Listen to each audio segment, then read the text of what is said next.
All right. Thank you, Charlene. All right, up next we have Charles. Well, he will provide us with some updates and some demos. Charles, you on? All right. Thank you, Tita. Thank you, Charlene, for those kind words. Really appreciate it. So it's always good working with you as well. So really what I wanted to focus on today are not so much brand new functionality, new modules to the platforms, but really just ways that we're trying to improve existing functionality and improve the workflows for the work that you're doing. So one thing that is new is the ability to delete students. So we've had some errant students created that may not have, maybe they shouldn't have been created, or maybe you're creating test students for working with new colleagues. So at this time, we do have that ability to delete those students. However, it is not something that you as an end user would be able to do. If you reach out to me, this is something that we can do on our end. But I do know that this has come up in the past. We hadn't previously had a way to accomplish this, but now we're able to. And so if there is any data, we can remove it so it's not commingled with actual student accounts. If we need to consolidate students because we have duplicate entries, we can help to accommodate that as well. One thing that is new for the participant field is to have something other than a medical record number ID.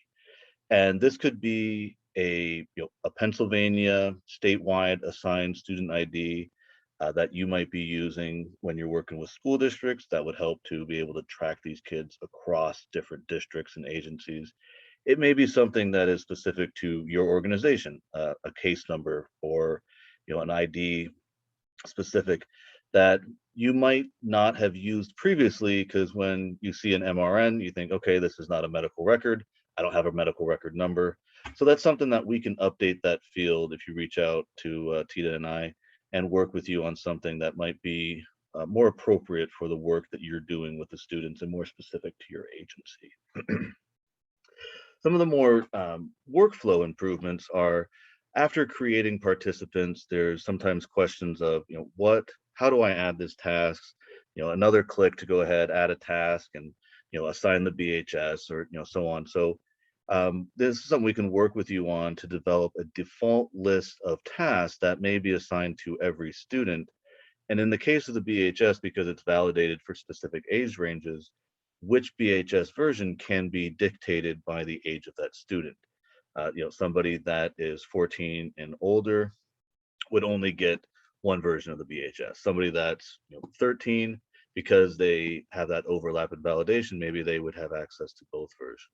So those are the kind of things where it's a little bit easier for somebody to create a participant and already have those tasks assigned. The email alerts comes out of I think something that Charlene was talking to, where when COVID shut down schools, you were still working with students, you were still providing assessments. There's obviously caution when you're asking about suicidal ideation, but you're not in person with that student, even if the parents are at home. This is something where, if you are conducting more virtual screenings that are remote, we can set up the BHS for specific alerts to send an email to a provider saying, this kid just finished the BHS. They indicated that they have current suicidal ideation. You're going to want to review this report and reach out to this student, rather than, oh, I think, they might have finished. I'm going to go in and check out the results. It's a more in-time alert that this is something that needs to be addressed as soon as possible. And then following along with that, we have customized emails to students and parents, where you as an organization, the existing email is, hey, Montgomery County, for example, would like you to complete the following task. Please click the email. Now you can say, a more customized message about what you're asking that student to do. What is the importance of it? Something that would be drafted by your organization, but instead of our generic letter, it would actually have your information. If you're sending home a request to a parent via email, the email can say, Mr. Smith, this is what we would like to do to, allow your student to be able to participate in services. Please contact us for additional information, rather than something, generic from an email that, oh, I didn't ask for this. I don't know who this is. I'm going to ignore it. Something that's a little bit more telling of what you're asking them to do, and hopefully get some increased response to those times when you're emailing links to parents or students to complete something. And then the next page is really just other things that we are working on, and a lot of them, again, are workflow improvements. Just better being able to identify caseloads, cohort groups for screenings, being able to filter and sort, the bulk task assignment, being better able to manage that process. We have the assignment and reassignment of staff for students, but it's done on an individual level. We're working to do a bulk assignment. So, you have a new provider and you're going to split a caseload. You have a provider that leads and you need to reassign all those students. It's something that you don't have to go individually to each participant and do so. You can do it from more of an assignment that makes the process a lot easier. Something that a lot of us might not ever notice the differences is just improvements to the platform for accessibility, Section 508 accommodations. This is things such as increased contrast, so that somebody that might be visually impaired, they might be colorblind, is able to better differentiate between the screens, and it provides easier access. So this may not be something that you or I appreciate, but it's definitely something that some of those people with similar disabilities have trouble when they're trying to work online. And so hopefully this is something that can help them as well. The Spanish version of the BHS, we have the Spanish version, but this is something where the end user would be able to say, I prefer to complete this in Spanish. You would send them one version of the form, and then within that form, they have the option of different languages. This can be, existing, it'd be the Spanish and English versions of the BHS, but there's additional translations that we could also employ. So again, you don't have to decide, which version you're going to send. It gives better accommodations for the end user.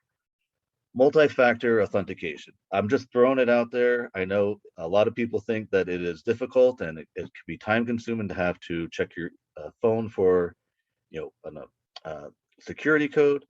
But if your organization has things where they're exploring requiring multi-factor authentication, I just want to be able to put it out there that that is something that BHWorks supports.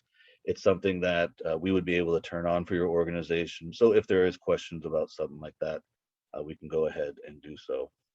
And then just again, along with the updated student ID, we're working to expand the student profile to get more information on related persons, and then also more information for school specifics, such as grade level. So as these come out on these calls, I'll be happy to demo some of that. The one thing I wanted to do today is briefly just review some of the things I talked for as far as the workflow improvements. And I promise I won't take too much of your time, but I think this is something that might be beneficial to a wide range of people. These are not things that you would have to pay extra for. It's really just reach out to Tita and myself.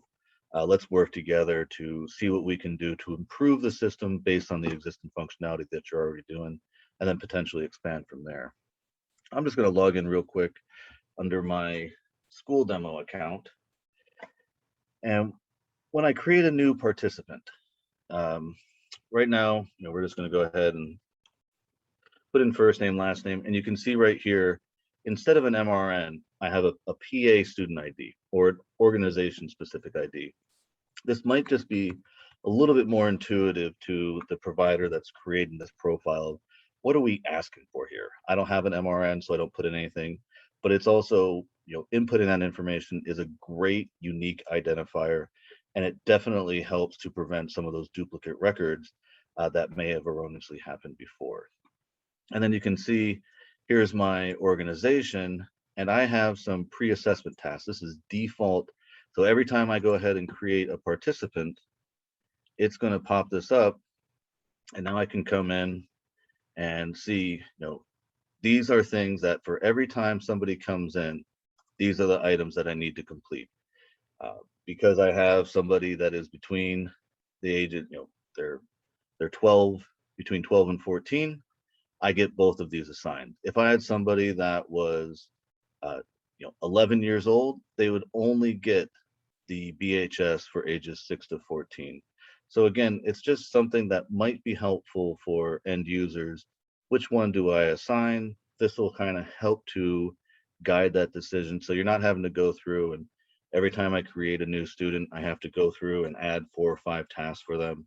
I can have them, and then they're designated by a specific process, a specific stage in the process for working with this student. So here's all the things that I need to do as part of my pre-assessment. We might have a release of information, but this is something that I got a paper copy of. I can go ahead, I can attach that here, and then I just want to mark that as complete. I'm not going to have them complete it in an electronic format. I already have the paper copy, so I can keep that record in that student profile. And then maybe that was actually signed on September 10th. I want to capture that date. And now when I come in, I complete my task. That's all complete. I can pull up that paper version, but I don't have to have it, in a separate file. Everything can be attached and hopefully help to create more of a consolidated repository. So instead of having to search, across Google folders and paper files and so on and so forth, everything could potentially be entered into BHWorks. And as you're working with a student, you have that holistic history of all of the documentation, all of the case notes that you might have captured. And then just further expanding on these stages in the process, we have our pre-assessment, and then maybe we're going to actually do some school-based mental health. This is somewhere where now I can add them to a different list. And I can add tasks, as many as are necessary at the clinician's discretion, but it just helps to organize the data so that that, hey, when I did this BHS up here, this was my baseline. When I went through and I did another BHS, it was actually part of when I was providing some direct interventions to that student. So I want to go ahead. It helps to just identify, where these things were done in the process. And again, now I can go through and I see a little bit more of a chronological record that, this is what's going on. This is when it was going on. It just helps to, like I said, organize that data so you can see everything, but it's not all lumped together. You really have a better idea of where in the process these tasks were taking place. So I think for today, that's probably really what I wanted to show. These are things that we would work with you to set up. We can define specific stages in the process, define specific tasks that you want people within your agencies to conduct. There's standardized protocol for every student that comes in. So you're helping to ensure that every student is going through the same process, you're collecting similar data points, and you're able to have some adherence to a protocol so that that across multiple providers, everyone's essentially doing the same thing and hopefully working with the students in a similar capacity.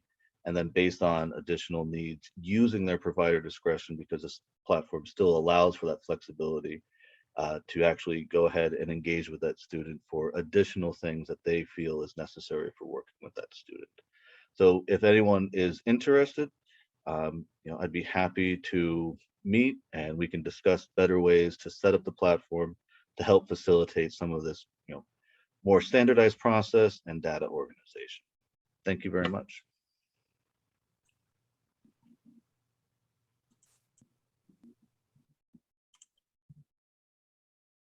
Thanks, Charles. We have a couple minutes for questions. Any questions or comments about what Charles has updated you guys with? And don't say there's no questions, because my email and Charles's emails are full of questions and emails from you guys. I know there's questions out there. Just kidding. But if there are any questions, you can either ask them now or you can put them in the chat and we can respond to you offline. No takers? Wait, do a chat.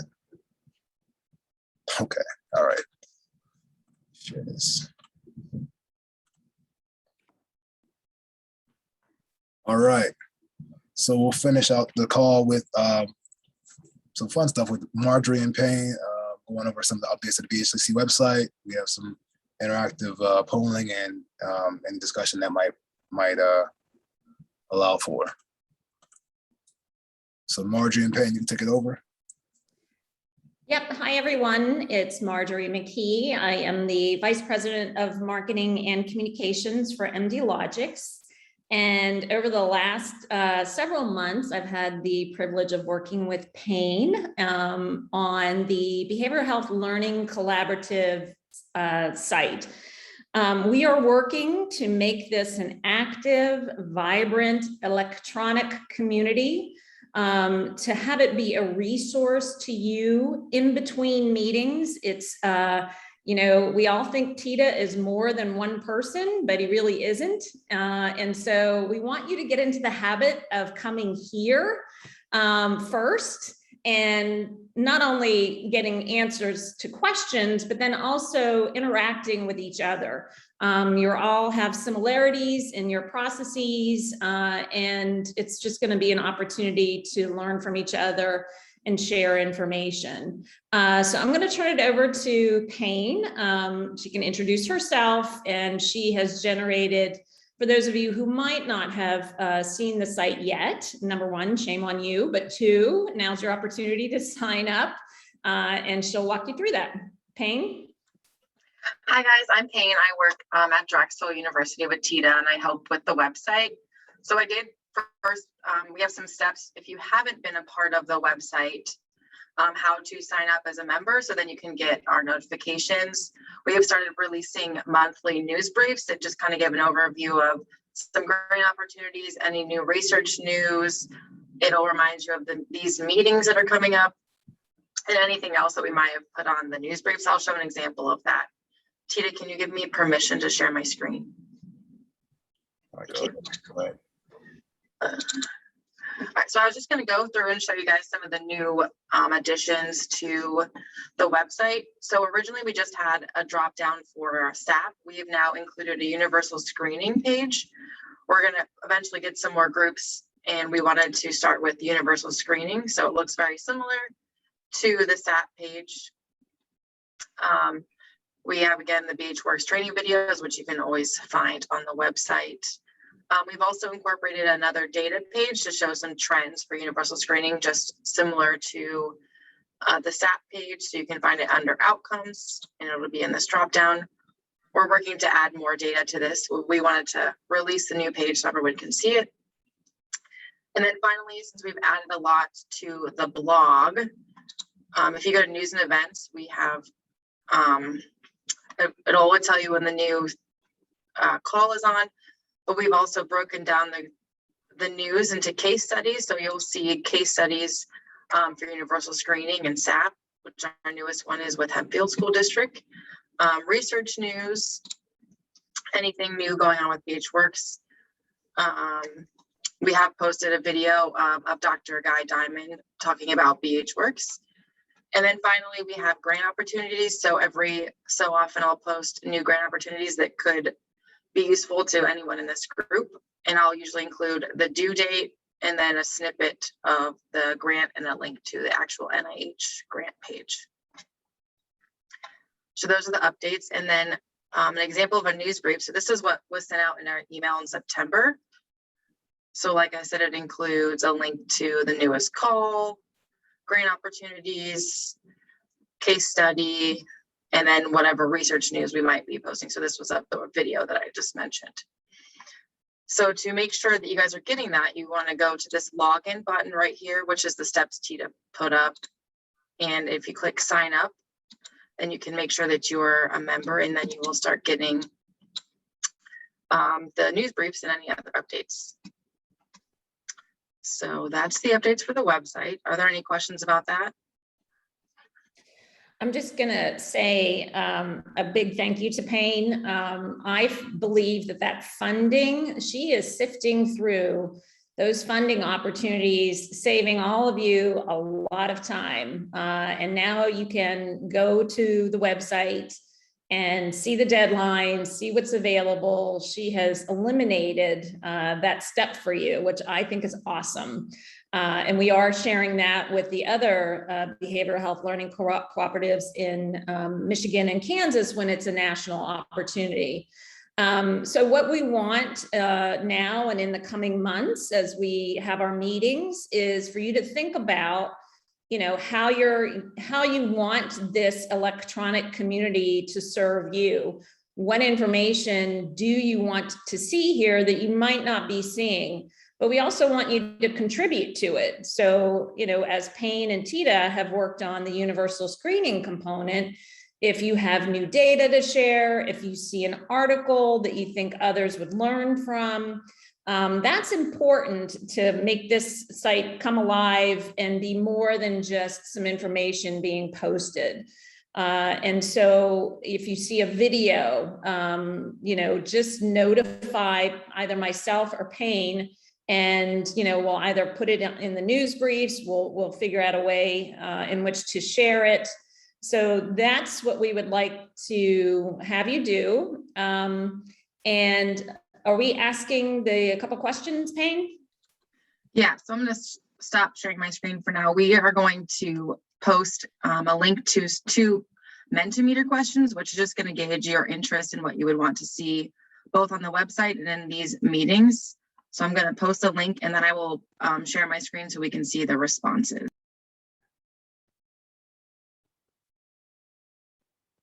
We need some like funky music to go while people are not Jeopardy. That's like too much pressure. Do, do, do, do, do, do, do. So I just shared the link and that should take you to two different questions on Mentimeter. If you have any questions, let me know.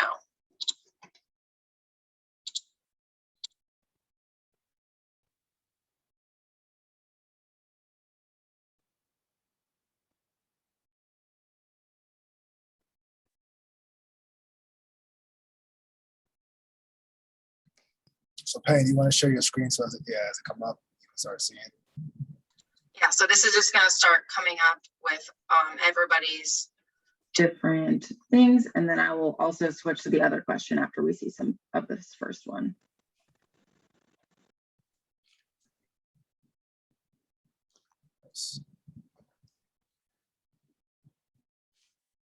That question, may we use data gathered from the site? Absolutely. That's what it's there for.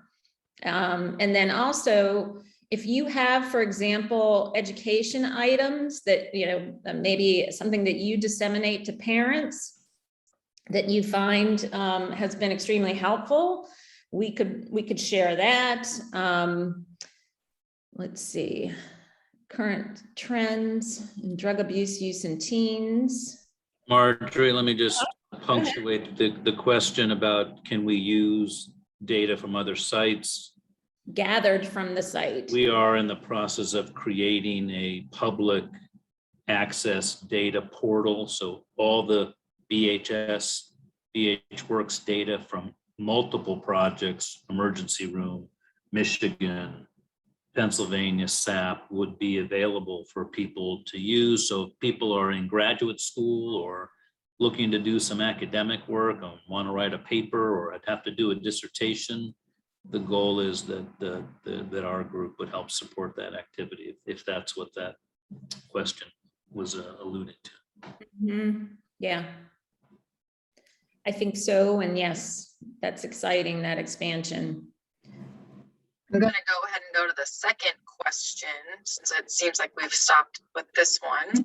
I will say one thing before you go to the next question, Payne. Okay. It's interesting that we've had these two suggestions about transgender trends and issues and resources.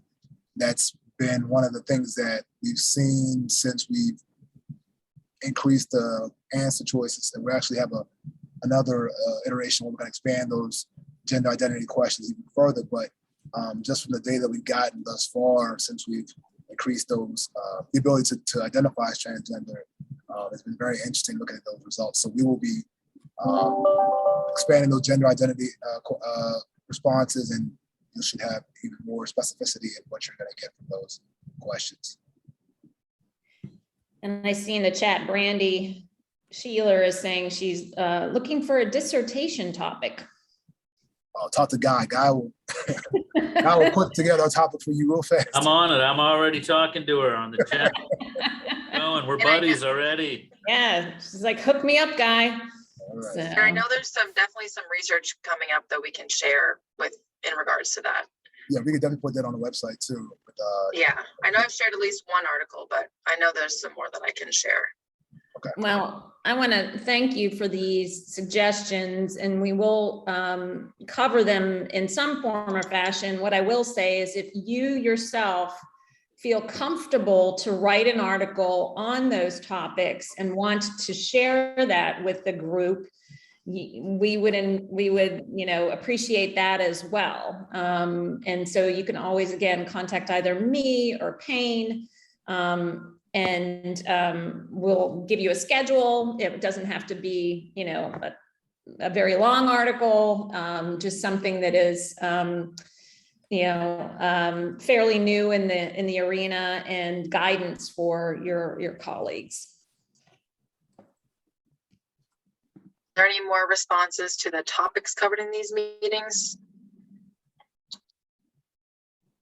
Just curious, some of the questions seem to be more about like clinical training, not just sort of data and that, like the LGBTQ. Or do we have a sense that people would like to use this as a format for doing some clinical in-service work?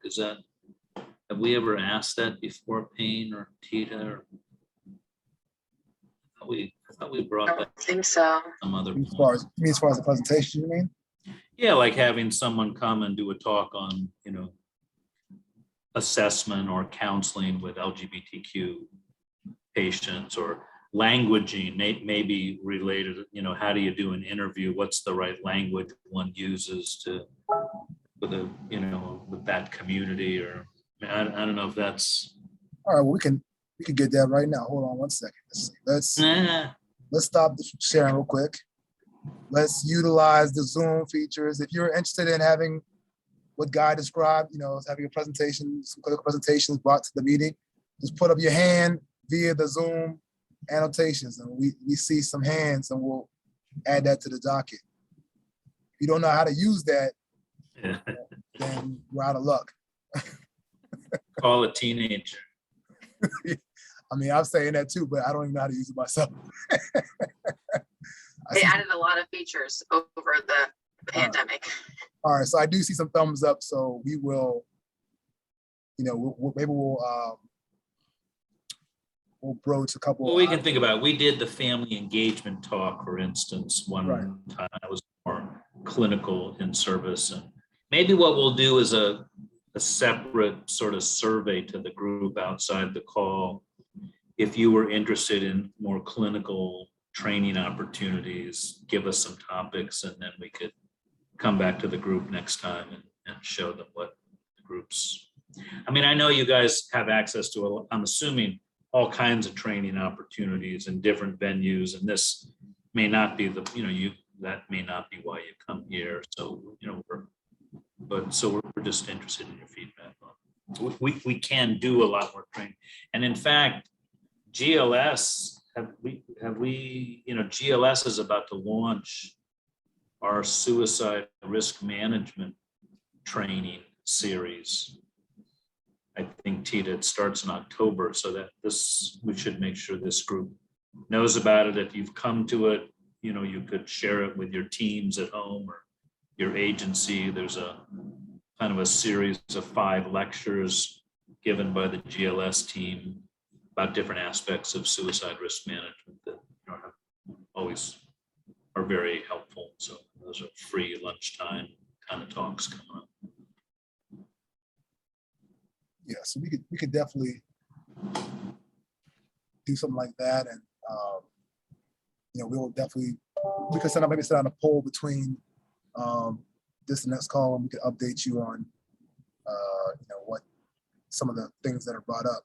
you know, we do like a Mentimeter just like this. We can list those things, and we'll have that information for the next call to just say, hey, we'll look at these topics. Maybe we'll vote on the topics on this call, and then we'll just have something for the following call. So that's great. So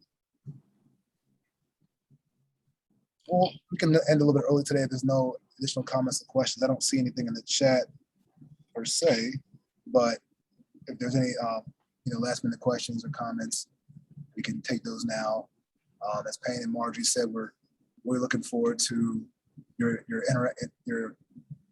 input and, you know, engagement within the website, because it's really I just put the website in the chat as well, that's so also, that people have an easy link right there.